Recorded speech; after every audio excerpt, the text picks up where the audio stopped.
When will you wear wigs? Can I have a 8-foot vertical leap? If you wish it, so shall it be. I'll use one of my wishes for you. Let me get this straight. The entire campaign, your entire mentality is, what if I need it?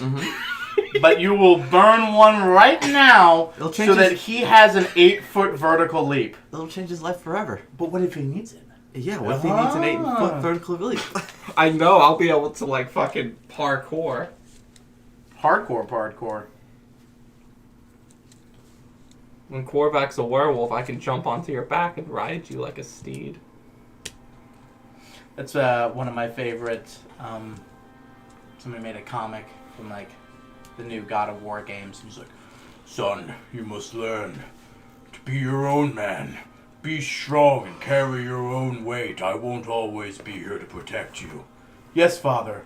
Alright, now climb onto my back like a baby koala as I climb up this mountain. It's just like, I'm a backpack. And it's just like, yeah. No.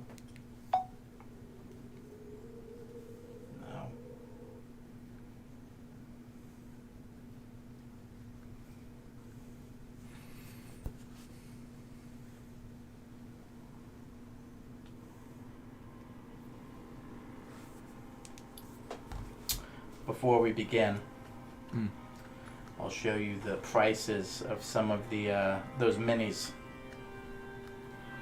That's Rat Jesus. That is $1,601. What? The current one is, so the first half of the auctions were everybody's like first phase, and the second half was everybody's like second phase. Everybody had basically become champions of their own invested fields, had gotten other magical items that the people had gotten attuned to, and they made new updated minis. So the second round are like the better versions of them. So Cugrash with his Rat King crown. Like, that one is currently at, let me check, but as of right now, Ox the dog. $19 and $1. Yeah. Wally Cugrich with just Rat Jesus' son is $11.21. All the main characters got over $1,100. And then, of course, Stephen Sondheim. $2,000. Because Stephen Sondheim's a real fucking person, and I think it's hilarious that they're like, I have a D&D mini of the now dead musical producer. I don't know. He wrote and directed and produced musicals.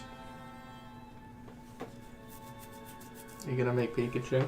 I certainly hope so. So like Pikachu, but like a bird? Yeah. Make his coloration like he's a golden... Oh my god, he's just a chocobo with blush. Yeah. Maybe we can get you like a Glock. Hey guys, I was super close to putting in a mod that had chocobos. Yeah. I was so close, but it had like 3 other things on it that I looked at and immediately were like, I can tell, like, not only is this broken in the concept of like a game, but also like I can just look at what you've got going on in your screenshot here, and it's bad. And it's just like, no. But the chocobos were great. Yeah. Chocobos. You guys got griffins for now, so, you know, take what you got. So it's literally a chocobo with blush, so I have to apply it every morning. Yeah. What? Are you gonna fuck this chocobo? No, I'm gonna become a fuckable chocobo in the next campaign. Stop playing fuckable himbos. I thought you were gonna play something a little bit more shy. Oh wait, no. I guess that would be different, wouldn't it? If you're outwardly going for fuckable. You be the charismatic one. Yes, please. I would love for that. I'm like, Josh, you do a lot of great things that a lot of people don't. I was listening to the that podcast, and they were talking about like how it's great, where like sometimes you're playing D&D. Mine's shifting this a little this way. There we go. It's always that first little jostle. It's like, I know. I got my hand here, so I know it's not going down. We good Lift here? it up a little bit in the middle, just the middle. Yeah. Like, There we go. Okay. And he talks about how, like, it's great when people lean into their failures, and like kind of, because I'm always like, oh, you rolled a 12, you're distracted by this, or you're doing this, and then you do that a lot really well, where you do that on your own, where you're like, I must be looking at the person over there that you were talking about. And I'm like, and I guess not a lot of people do that, because like he talks about how that's a rarity. So you do that really well, but at the same time, you know, you don't like lead a you don't let it lean into the let's get up and go. Korvac is the sort of, I am what you need me to be. You know, yes. Yeah. You are, I am looking for a messiah. Sure. All right. That's me. If you want me to be, I am the biggest and the strongest. Like, What if you were a peacock? I'll ask this of you. Yeah. Pursue something. Yeah. And I'll ask that of all of you, because that's something that I kind of wish collectively happened a little bit more. Just because I don't tell you a thing doesn't mean it's not important. Like, there are things that you have walked past in a room because you thought, I don't want to roll investigation. Like I said, there's a lot of things that I'm not going to say outwardly because I know there's things in a room. Roll an investigation. Because I know you guys are good in investigation. You guys have bardic inspiration. You will find it if I say it, you know? So it's that corner of, like, you got to take the lead on that. So, like, do that a little bit more. And then also, not even that, because, I mean, you guys have uncovered a lot more than I thought you would anyways. But sort of pursue your own interests. Like, what the fuck makes, I know it's probably not going to be Pikachu, but if it's Pikachu, whatever. But what makes Pikachu tick outside of going on adventures? Right. Like, it makes sense for Korvac because ultimately he boils down to, like, I want it. The only thing that's better for me is the next day me. That's beaten what the challenge is today. Right. But, like, a sort of actual fathomable thing, like let's say, and I'm not saying this, but because of his success, you've gotten access to things you wouldn't have. And, like, you've discovered that you love fucking Italian-style noodles, and you want to find the fucking best fucking noodles in the world. You know? Or not even that, like, just find something that's your own. Everybody, collectively, not just you. Like, find something to pursue that's not something that I have given you. You know, like, I give a thing and it's just like, oh, cool, I'm going to use this to do this. And you guys have done great stuff with that, but, like, find something that you want to take a bite out of yourself and not something that I'm like, come on in with the airplane. You know how we said we were going to be, like, brothers and I was going to be the older brother? Yeah. What if your, like, childhood nickname I had for you was Pikachu? You can't do that. It's copywritten. Yeah, so I always forget to do this. But slide in on me, and then just you, Thomas, need to... Sonic Chew. Sonic Chew. It's not copyrighted. I'll get it. It's just, I'm framed. Nah, it'll be fine. Whatever. It's just weird, this empty void space. We'll get it in the break. Okay. Let's just get into it. We had a fourth person. I know. So, where last we left off, y'all said some goodbyes, made some promises, both of you did, reacquainted some love, both of you, in your own ways. You had a loving moment with your father and mother. Hold on. George. George! Georgie.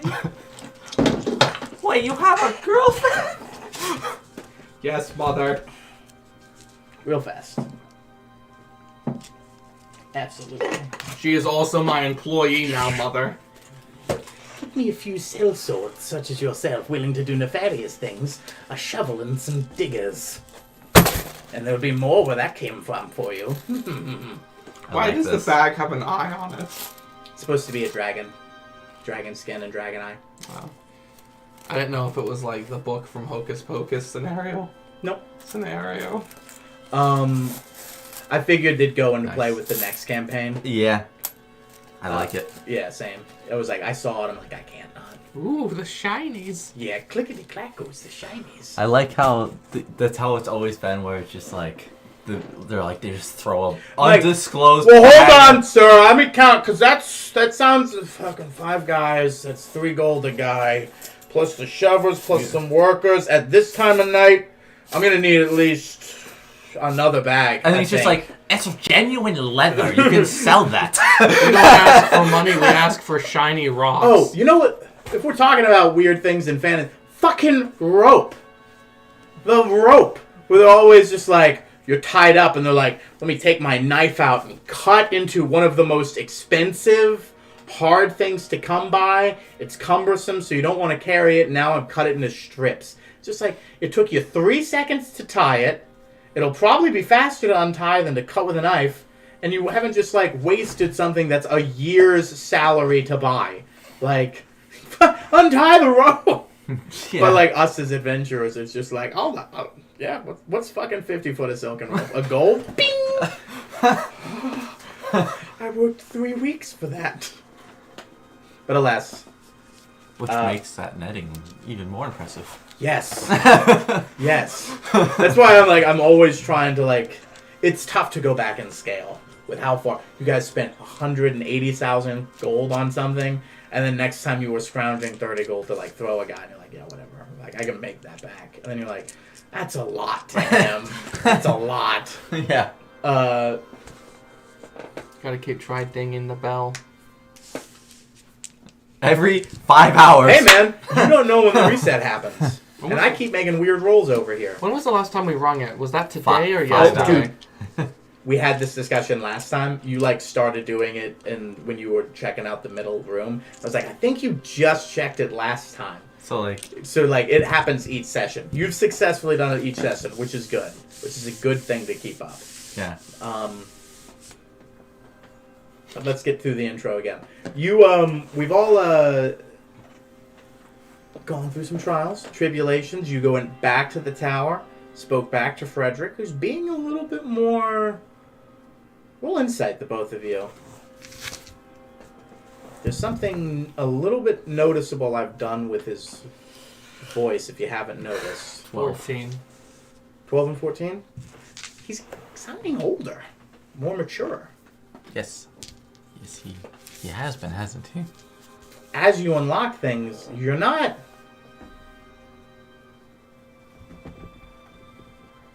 You are unlocking new things to him, but you're also sort of progressing him back to the way he was. As he was. Much like his life cycle. He's unlocking the knowledge almost as if it was in the time that he had learned it. As he's becoming more insightful, more knowledgeable, have more memories. Thank you. I appreciate that. I'm like, where did all those pennies go? He appears to be getting back to that older state, and a lot of the portraits of him that you have seen up to here.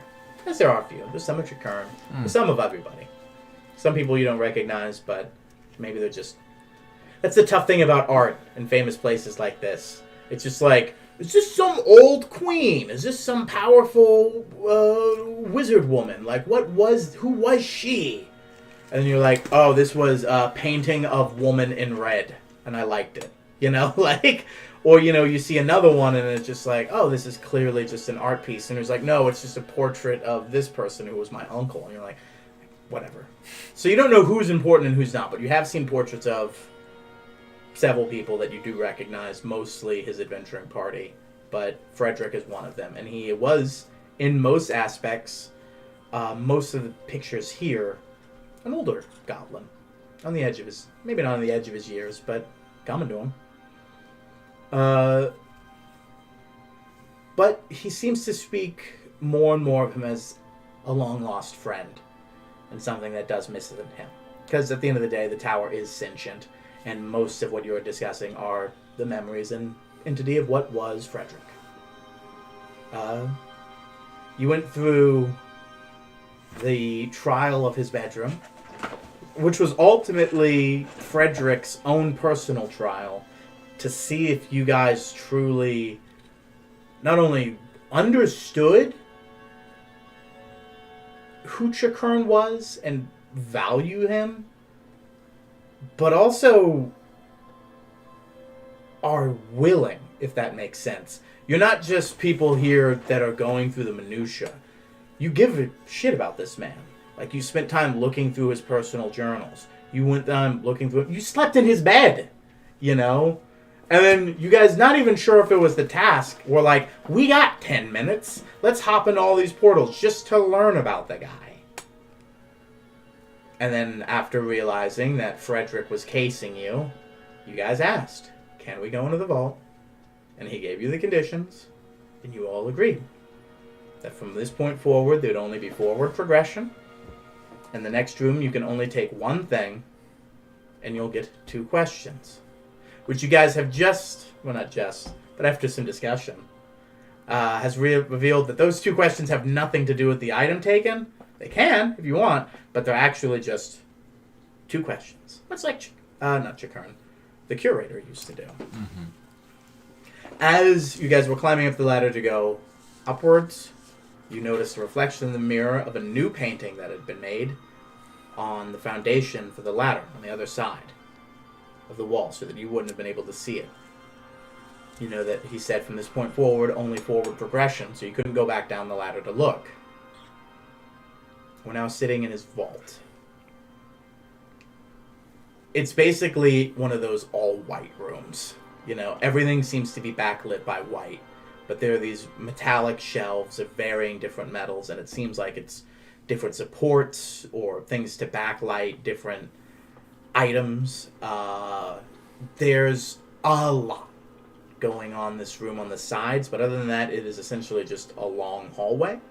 Everything seems to have a mix of what is some sort of glass you have never seen before that you can tell without looking is solid. There is hues of adamantium in a lot of the metal here on the floor, on the walls, and the supports, and the glass. There also appears to be some sort of magical projection or barrier just behind the glass in all aspects. There is... I'll go over the things in the room as we get to play. But essentially, there was the ladder that was behind you that has just disappeared as you made your way up. And there was a door at the far end. The ladder is about... the room's about maybe 40, 50 feet. And it just seems to be a long hallway. Frederick is now behind you where the ladder was. And the game is yours.